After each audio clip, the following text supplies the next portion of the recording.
Bom dia, o meu nome é Fernanda e sou eu que vou apresentar a análise de dados para vocês.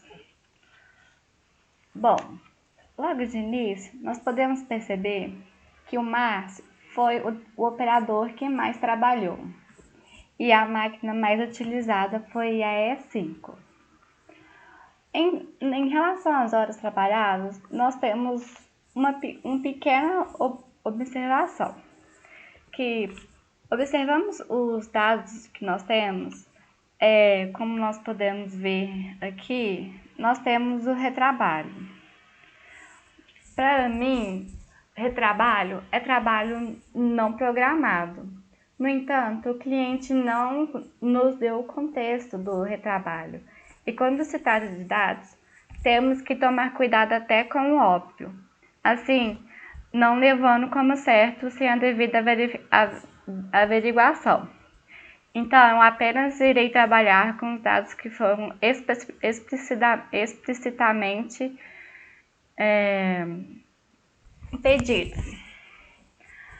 Como nós podemos ver, com o trabalho programado, nós tivemos um total de 2.863 horas. E nós podemos ver que a máquina que mais operou nesse momento foi a E5, com 416 horas, e quem mais trabalhou foi o Marcelo. E com o trabalho não programado, a máquina que mais operou nesse momento foi a E10, e quem mais trabalhou foi o André, e pouco depois foi o Edson. Em relação aos problemas e manutenção, nós temos que a máquina que ficou em manutenção foi a E12. No entanto, a máquina que mais apresentou problema foi a E4, que ficou 119 horas com problemas de vazamento.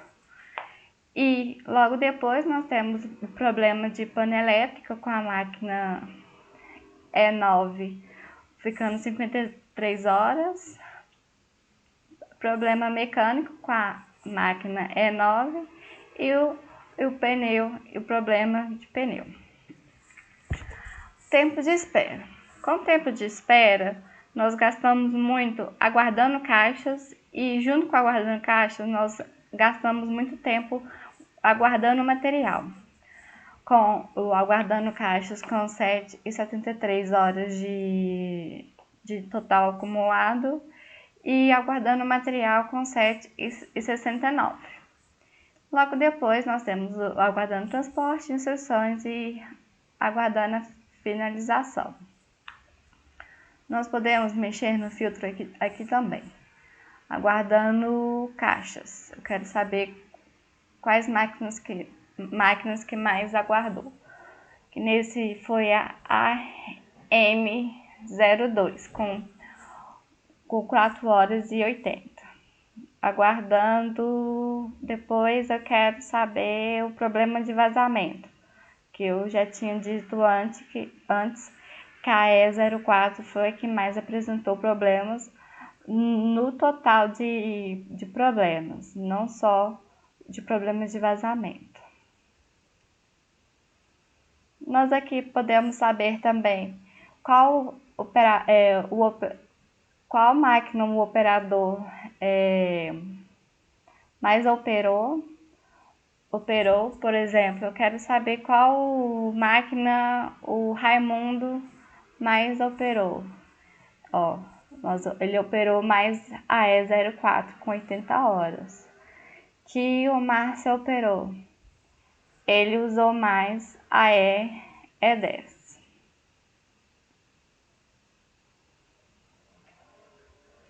Em relação agora à paleta de cores, né? A questão visual. Eu priorizei a identidade visual da empresa, né? Da AICO. Então eu fui no site, tirei um print da parte que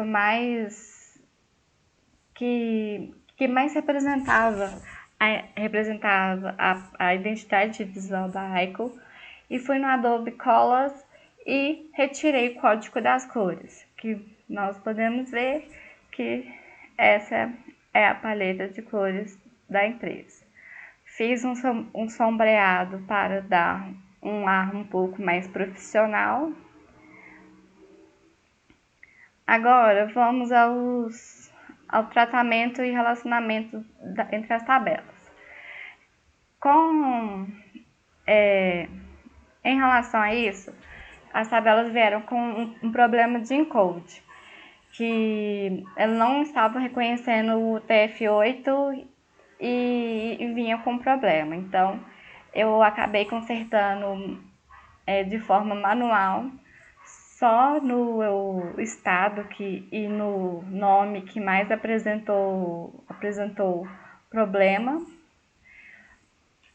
E o único problema de encode que ficou foi no água, com o acento do A, como nós podemos ver, banheiro e água. O acento do A está desconfigurado. O relacionamento entre as tabelas foi de 1 para muitos em relação a todas elas, de estado, 1 para muitos, de fato, troca de estado. Que significa dimensão e equipamento, foi de 1 para muitos, para o fato, troca de estados, troca de estado, e o dimensão operador, 1 para muitos, de troca de estado.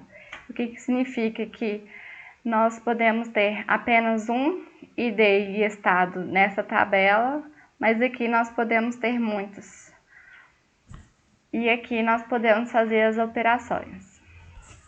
Para trabalhar com hora, o Power BI ele trabalha com hora em formato decimal.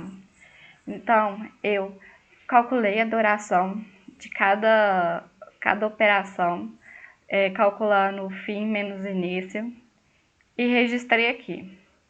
Depois, eu quebrei isso em 3 colunas, o tempo hora, tempo minuto, tempo segundo. Depois, eu transformei eu transformei minutos para hora e deixei em decimal, e os segundos para hora ainda deixei em decimal. E depois eu somei tudo isso com as horas, dando o total de horas decimais, que resultou nesses resultados. E esse foi o meu processo de análise de dados.